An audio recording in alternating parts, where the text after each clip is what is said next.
The emergency room nurse wouldn't meet my eyes when she said my 7-year-old was in critical condition. She kept staring at her clipboard, fingers white against the edges, and I knew that look. I'd seen it in field hospitals in Kandahar when medics had to deliver news about soldiers who weren't coming back whole. "Mrs. Hawthorne, your daughter has significant injuries. The doctor will explain everything, but you should prepare yourself." Prepare myself. As if 20 years of military service could prepare any mother for seeing her baby broken in a hospital bed. But nothing, absolutely nothing, prepared me for what my daughter whispered when she finally opened her eyes. "Mom, I'm sorry." Her voice was so small, so fragile, like tissue paper in the wind. "Dad was with Aunt Serena in your bed." The words didn't make sense at first. My brain tried to rearrange them into something logical, something that wasn't the complete destruction of everything I thought I knew. When they saw me, he threw me down the stairs. The beeping of the machines faded. The bustling sounds of the hospital disappeared. All I could hear was my daughter's labored breathing and those impossible words echoing in my skull. "They're still there, drinking whiskey in the kitchen," Daddy said to tell everyone I fell playing dress-up. 20 years of military training hadn't prepared me for this moment, but it sure as hell prepared me for what came next. My name is Captain Victoria Hawthorne, though I left that title behind 2 years ago when I traded my combat boots for a stethoscope at a veterinary clinic. People in our small Nebraska town know me as Doc Tori, the woman who saves their pets and never talks about her 3 tours in Afghanistan. They don't know about the bronze star hidden in my closet or the nightmares that still wake me at 3 a.m. My daughter Meadow is 7 years old with my stubborn chin and her father's green eyes. She loves dinosaurs, hates broccoli, and insists on wearing her purple rain boots even when the sun is shining. She's the reason I came home from the war, the reason I fight through the PTSD, the reason I get up every morning even when the darkness tries to pull me under. Dennis Hawthorne, my husband of 9 years, is what everyone calls a good man. He manages the local bank, coaches Little League on weekends, and brings me coffee in bed every Sunday morning. At least he used to. For the past few months, he'd been working late, missing dinners, growing distant in that way that made me blame myself. Maybe I'd brought too much of the war home with me. Maybe I wasn't the wife he'd married anymore. And then there's Serena, my younger sister by 3 years, where I'm all sharp edges and military precision.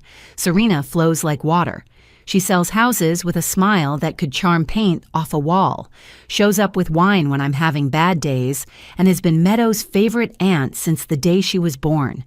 Aunt Serena taught her to braid hair, paint her nails, and whistle loud enough to call dogs from 3 blocks away. The 4 of us were supposed to be a family, Sunday barbecues in the backyard, holiday traditions that would last generations, Serena helping with Meadow when my veteran support group meetings ran late, Dennis being patient with my struggles, the way he'd promised in our vows. But right now, standing in this sterile hospital room, watching my daughter's chest rise and fall beneath white sheets that made her look even smaller, I understood that everything had been a lie. The rage that filled me wasn't hot, it was ice cold. The kind of clarity that used to come over me right before a mission. My hands weren't shaking. My voice wouldn't crack. Every piece of military training, every combat instinct, every survival skill I'd earned with blood and sacrifice crystallized into a single, undeniable truth. Nobody hurts my baby and lives to tell about it. Not my husband, not my sister, not anyone. The nurse returned, still avoiding my gaze. "Mrs. Hawthorne, the police are here. They need to speak with you about the incident." Incident. Such a clean word for such a dirty betrayal. "Tell them I'll be right there," I said, my voice steady as a sniper's aim. "But first, I need a moment alone with my daughter." As the nurse left, I leaned down and kissed Meadow's forehead, careful not to disturb the bandages. "Mommy's gonna fix this, baby." I promise. And I meant it. God help me. I meant every word. The morning started like any other Thursday in our quiet Nebraska town. I was at my veterinary clinic by 6:30, preparing for surgery on Mrs. Henderson's ancient tabby cat who'd swallowed yet another hair tie. The October air was crisp, leaves crunching under my boots as I'd walked from my truck to the clinic door, coffee steaming in my travel mug. Dennis had kissed me goodbye at 5:45. Same as always, a quick peck on the forehead while I was still half asleep, his cologne already perfect, tie already knotted. "Big meeting today with Regional," he'd said. "I'll watch Meadow after school since you're covering Coleman's emergency shift." Dr. Coleman had broken his wrist playing pickleball, of all things, and I'd agreed to handle his afternoon appointments along with my morning surgeries. It meant a 12-hour day, but the extra money would help with Meadow's dance classes. Dennis had been complaining about finances lately, even though bank managers made good money. Another thing I'd been meaning to talk to him about but kept putting off. "Tell Meadow I'll call her after lunch," I'd mumbled into my pillow. "She's got that field trip today, remember?" To the pumpkin patch. Right. The pumpkin patch. I'd signed the permission slip last week, packed her lunch with extra cookies to share with her best friend, Gracie. Normal mom things. The kind of things I'd dreamed about doing when I was sitting in a forward operating base, wondering if I'd ever make it. Home to have a family. My sister Serena had texted me around 7 that morning. "Showing the Morrison property all day, but I can grab Meadow if you need me to. You know I love my niece time." She always ended her texts with too many exclamation points, like she was permanently enthusiastic about life. It used to annoy me when I first came home, when everything felt too bright, too loud, too much. But Serena had been patient with me, showing up with casseroles when I couldn't get out of bed, taking Meadow to the park when the sound of her playing was too much for my frayed nerves. "Dennis has it covered," I texted back. "But thanks. You sure? I can rearrange." "All good. Focus on your sale." She'd responded with a string of heart emojis and a "give Meadow extra hugs from me." The veterinary clinic was my sanctuary. Animals didn't ask about my scars. They didn't care that I sometimes jumped at car backfires or that I kept my back to walls in restaurants. They just needed help, and I could give it to them. Simple, clean. Nothing like the complex medical traumas I'd dealt with overseas. By noon, I'd successfully completed 3 surgeries, vaccinated 8 dogs, and talked Mr. Buchanan through his grief over his 15-year-old retriever's cancer diagnosis. I was good at this life. I was healing, my therapist said, making progress. The nightmares only came twice a week now instead of every night. I was washing my hands, thinking about calling home to check on Meadow when my phone rang. The caller ID showed the hospital's main line. "Is this Victoria Hawthorne?" The voice was professional, detached, the kind they train you to use when delivering bad news. "Yes. This is St. Mary's Hospital. Your daughter has been admitted to emergency." The soap dispenser clattered into the sink. "What happened?" "How bad?" "Ma'am, you should come immediately. She's stable, but there are significant injuries. Stable, but significant. Medical code for alive but damaged. The drive should have taken 20 minutes. I made it in 8, running every red light, my hands steady on the wheel despite the tornado in my chest. Muscle memory from convoy runs in Afghanistan kicked in. That ability to function while your world explodes around you. My mind kept replaying the morning, searching for signs I'd missed. Meadow had been quiet at breakfast, pushing her cereal around instead of eating. When I'd asked if everything was okay, she'd nodded but didn't meet my eyes. "Daddy was up late again," she'd said. "I heard him on the phone in his office." "Work's been busy for him, sweetheart, I guess." Now, racing toward the hospital, those words felt different. The late nights, the distracted dinners, the way Dennis had started doing his own laundry, the way Serena always seemed to know things about our house that I hadn't told her, like when we'd fixed the garage door or that Dennis had started using a new cologne. My marriage hadn't been perfect. Lately we'd been distant, sure, but I'd blamed myself. The war had changed me. I wasn't the sunny, optimistic woman Dennis had married. I was harder now, vigilant, always waiting for the next threat.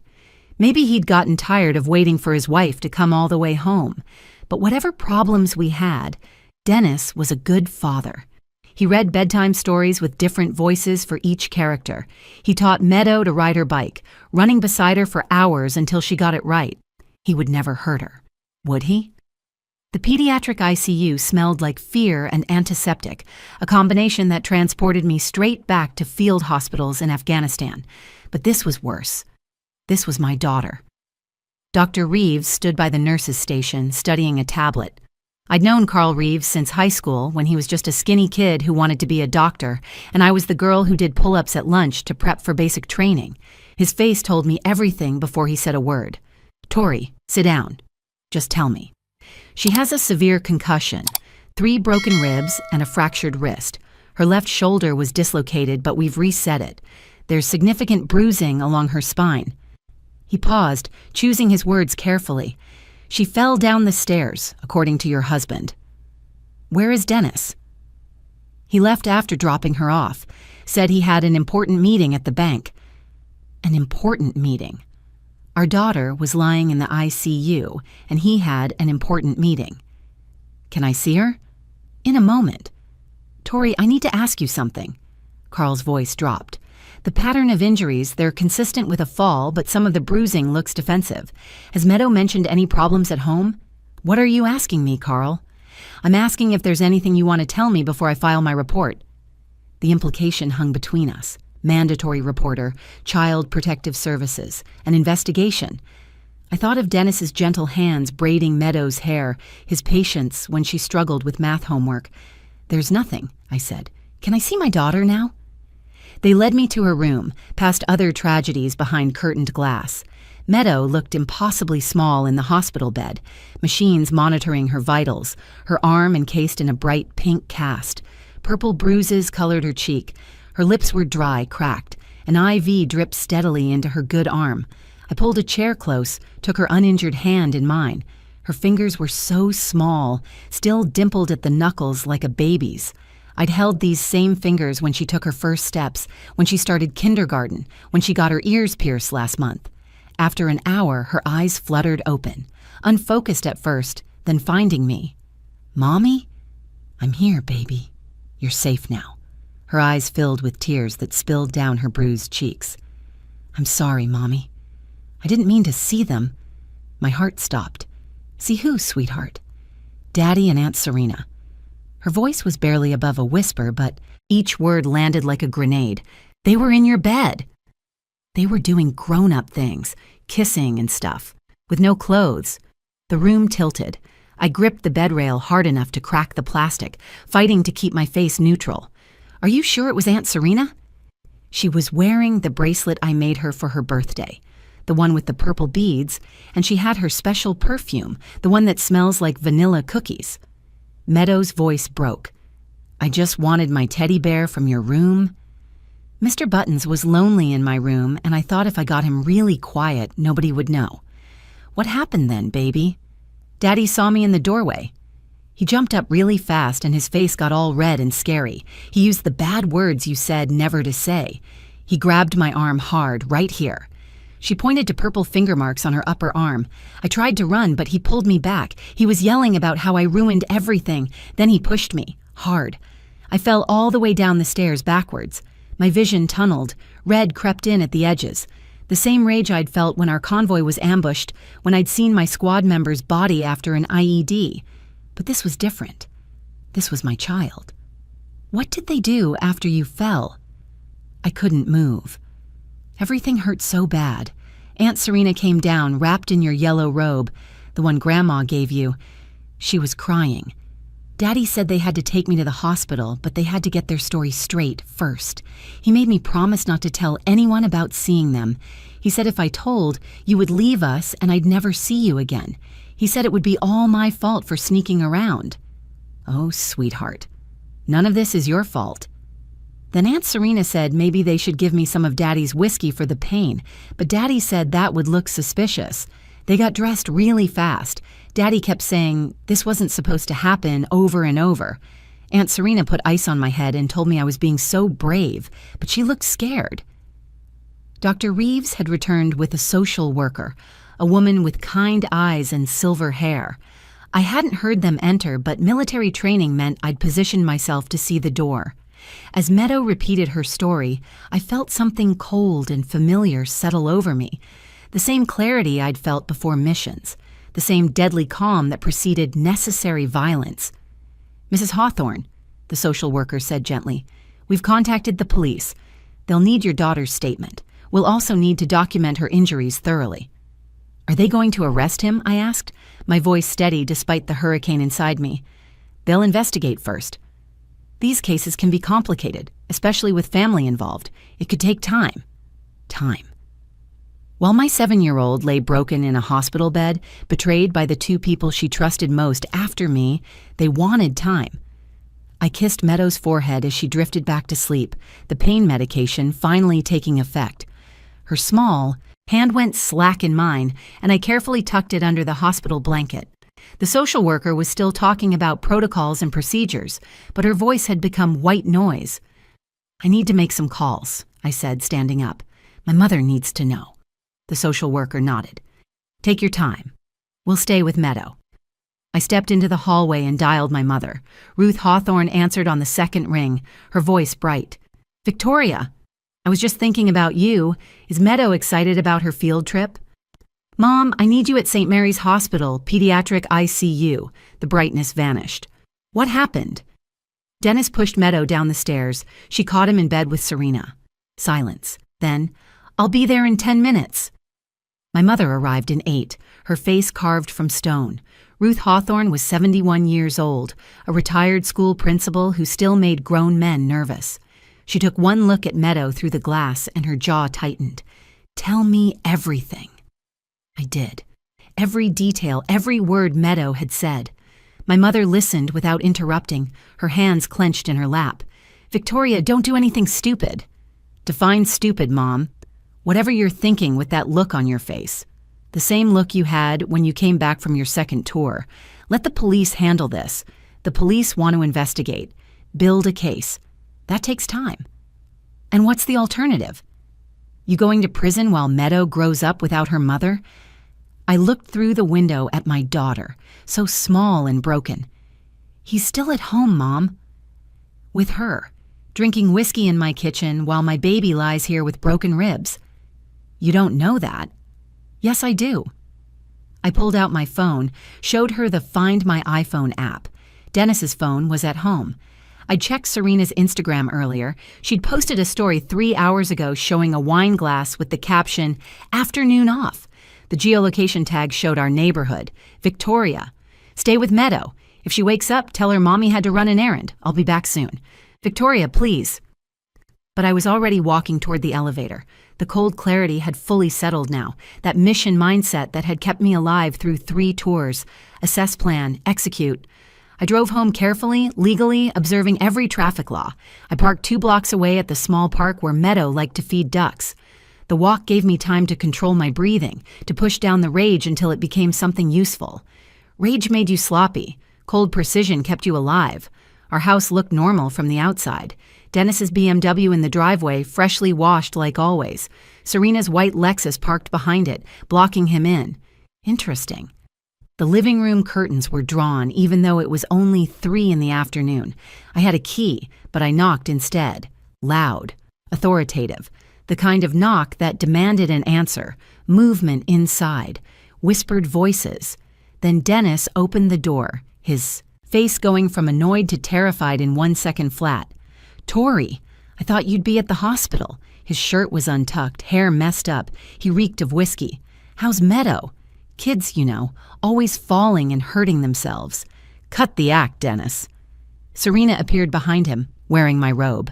My grandmother's silk robe that she'd brought back from Japan, that I only wore on special occasions. The audacity of it made my vision narrow to a pinpoint. "Tori, this isn't what it looks like," Serena said, trying to smooth down her tangled hair. "Really? Because it looks like you two nearly killed my daughter to keep your affair secret." "She fell," Dennis protested, but his hand was shaking as he gripped the doorframe. I noticed the scratches on his neck, 3 parallel lines where small fingers had fought back. Meadow had tried to defend herself. My brave girl. "Let me in." "I don't think that's a good idea," Dennis said, trying to block the doorway. "Dennis, you have 2 choices. You can let me in and we handle this like adults, or I can call the police right now and tell them you're interfering with a mother trying to collect belongings for her hospitalized child. Your choice." He stepped back. I walked in, closing the door behind me with deliberate calm. The living room was a mess. Empty whiskey bottle on the coffee table, 2 glasses. Serena's purse spilled across my couch, her clothes scattered on my floor. "I want you both to listen very carefully," I said, keeping my voice level. "I've killed for my country. I've interrogated terrorists who thought they were tough until they weren't. I've survived things that would break both of you in seconds, and right now I'm deciding whether you both leave this house breathing." Dennis stumbled backward. "You're threatening us? I'll call the police, please do. Explain to them why you're drunk at 3 in the afternoon while your daughter is in the ICU. Explain why you have defensive wounds on your neck. Explain why Serena is wearing my robe." The weight of their situation was starting to sink in. I could see it in their eyes, that animal recognition of a predator. Good. They should be afraid. "Sit down," I commanded. "Both of you. We're going to have a conversation about what happens next, and you're going to listen very carefully if you want to walk away from this intact." They sat on my couch like scolded children, Dennis gripping his whiskey glass with white knuckles, Serena pulling my grandmother's robe tighter around herself. I remained standing, positioning myself between them and the door. Basic tactical advantage. "You're threatening us." Dennis tried to sound confident, but his voice cracked. "That's assault. I'll have you arrested." "No, Dennis. I'm giving you one chance. The truth. All of it. Now." I pulled out my phone, opened the recording app, and set it on the coffee table between us. The red recording light blinked steadily. "Start talking." "You can't record us without our consent," Serena said, her real estate agent knowledge kicking in. "It's illegal. Nebraska is a one-party consent state, sister. I can record any conversation I'm part of. You should know that, selling all those houses to cheating husbands, hiding assets from their wives." That hit home. Serena's face went pale. "How long?" I asked. They looked at each other, some silent communication passing between them, the kind of wordless conversation that comes from intimacy. My stomach turned. 8 months, Serena whispered. "It started 8 months ago." 8 months. I did the math quickly. That was right after my bad period, when the PTSD had gotten so severe I'd spent 2 weeks barely able to leave the bedroom, when Serena had moved in temporarily to help with Meadow, when Dennis had been so understanding, so patient. "Tell me how it started." "Does it matter?" Dennis snapped. "Everything matters. Talk." Serena broke first. She always was the weaker one. "You were having those nightmares, the ones where you'd scream and thrash around. Dennis started sleeping in the guest room.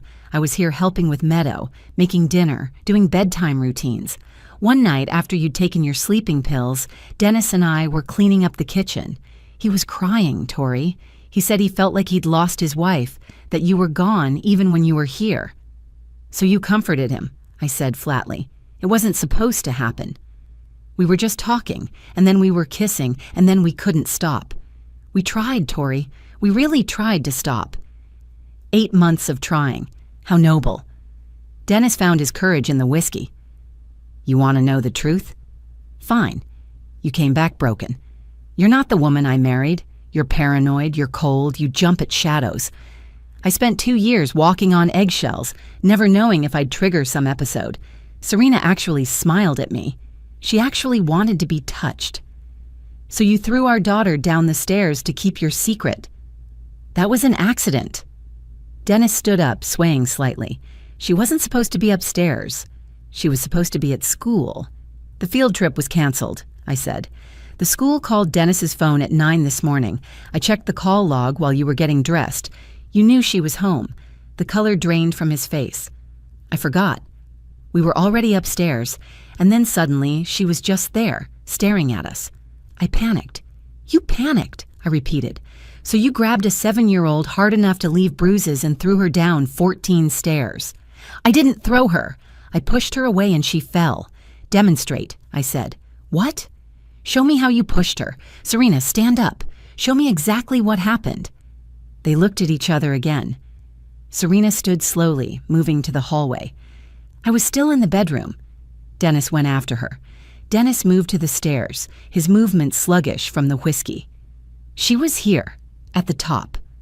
I grabbed her arm to stop her from running. "Show me how hard." He reached out half-heartedly. "That wouldn't leave the bruises I saw. Show me how you really grabbed her." "This is insane," Dennis said. "Do it." He grabbed Serena's arm harder. She winced. Harder. "The bruises are purple, Dennis. Finger-shaped. Show me what you did to our baby." He grabbed harder. Serena cried out. "Now show me the push." "Tori, please," Serena begged. "Show me." Dennis shoved Serena. Not hard enough to make her fall, but enough to make her stumble backward. Like that. But she was smaller and she lost her balance. You pushed a 40-pound child with adult force. I didn't mean for her to fall. No, you just meant to silence her, to scare her into keeping your secret. I picked up my phone, stopped the recording. Congratulations, you just confessed to assault, child endangerment, and conspiracy to file a false report. Their faces went white, the reality crashing down on them. Here's what's going to happen, I said, my voice calm and steady. Dennis, you're signing divorce papers, uncontested, full custody to me. You'll pay child support, medical bills, and college tuition. You'll move out of state within 30 days. Serena, you're dead to this family. If either of you come near Meadow again, if you even think about fighting this, I release this recording to the police, your employer, and every social media platform that exists. You're blackmailing us, Dennis said. I'm showing mercy. Prison would be worse. I leaned in close, letting them see the soldier I'd been, the one who'd survived ambushes and IED blasts and watching friends die. But here's the thing about mercy. It's conditional. This recording keeps you safe, only as long as you comply. Test me, and you'll learn what I learned in Afghanistan about problems that need permanent solutions.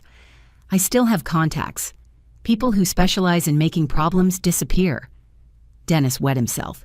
The dark stain spread across his khakis while Serena hyperventilated into her hands. Get out. Both of you. Pack one bag each. You have 10 minutes. 3 months later, Meadow was healing beautifully, both physically and emotionally. The cast came off after 6 weeks, revealing her arm pale but whole. The bruises faded from purple to yellow to nothing, though I still saw them sometimes when I closed my eyes. Physical therapy twice a week had her range of motion back to normal. The child therapist, Dr. Martinez, said she was remarkably resilient. Like her mother, she'd said during our last session, giving me that knowing look therapists perfect in graduate school. Children model what they see. She sees you moving forward, so she knows she can too. Dennis fled to Florida before the police could build their case. He'd signed everything I demanded within 48 hours of our confrontation. The divorce lawyer, a veteran herself, had looked at me with understanding when I'd explained the situation. Fastest, uncontested divorce I've ever processed, she'd said. Usually takes months. This took 3 weeks. Dennis agreed to supervised visitation rights he never once attempted to use.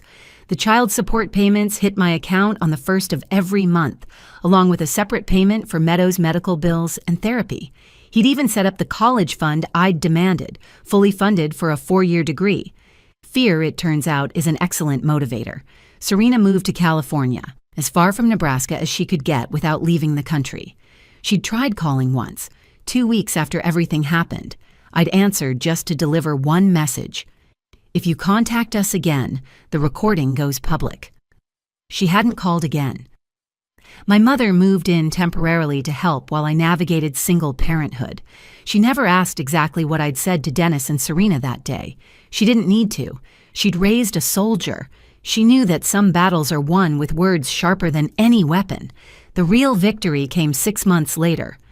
Meadow and I were at the park, the same one where I'd parked my car that awful day. She was pumping her legs on the swing, hair flying behind her in the spring breeze when she suddenly stopped. "Mom, can I ask you something?" "Always, baby." "Why did Daddy and Aunt Serena do that?" Was it my fault they didn't love us anymore? I knelt in front of her, taking her small hands in mine. "Listen to me very carefully. None of this was your fault. Sometimes adults make selfish choices that hurt the people who love them. Daddy and Aunt Serena chose to betray our trust. They chose to lie. And when you discovered their lies, Daddy chose to hurt you to protect himself. Those were their choices, not yours. But why? I don't know, sweetheart. Sometimes people we love disappoint us in ways we never expected. But you know what? We're stronger without them. We don't need people in our lives who would hurt us." She thought about this, her 7-year-old mind processing complex emotions. "Mom, I'm glad you made the bad people go away." "Bad people?" "Daddy and Aunt Serena. They were bad people pretending to be good, but you protected me. You're like Captain America, but real and a girl." I pulled her close, breathing in her strawberry shampoo scent, feeling her heart beat against mine. "No, baby. I'm just your mom, and that's the most powerful thing in the world. The truth is, military training didn't save my daughter that day. Yes, it gave me the tactical thinking to record the confession. Yes, it gave me the emotional control to handle the confrontation without violence. Yes, it made me dangerous enough that Dennis and Serena believed my threats. But what really saved her was love. Pure, fierce, maternal love that would burn down the world to protect my child. The kind of love that transcends training or experience or capability. The kind of love that makes ordinary people capable of extraordinary things. Dennis and Serena learned that lesson the hard way. They're still out there, somewhere, looking over their shoulders, wondering if today's the day I change my mind about letting them live with their choices. That fear, that's their prison. And it's exactly what they deserve. Because here's what I learned through all of this. You don't need weapons to destroy someone who's hurt your child. Sometimes all you need is the truth, a recording app, and the absolute certainty that you'd do anything to protect what matters most. My name is Victoria Hawthorne. I'm a veteran who served 3 tours in Afghanistan. I'm a veterinarian who saves animals every day. I'm a survivor who battles PTSD and wins more often than not. But most importantly, I'm Meadow's mom. And that last title? That's the one that makes me the most dangerous. Nobody hurts my baby and walks away unscathed. Nobody. If this story resonated with you, if you've ever had to protect someone you love from those who should have protected them, please like this video and share it. Your story matters too. Comment below with your thoughts, and don't forget to subscribe to our channel for more powerful, real stories of survival, justice, and the unbreakable bond between a parent and child. Together, we're stronger than those who would hurt us.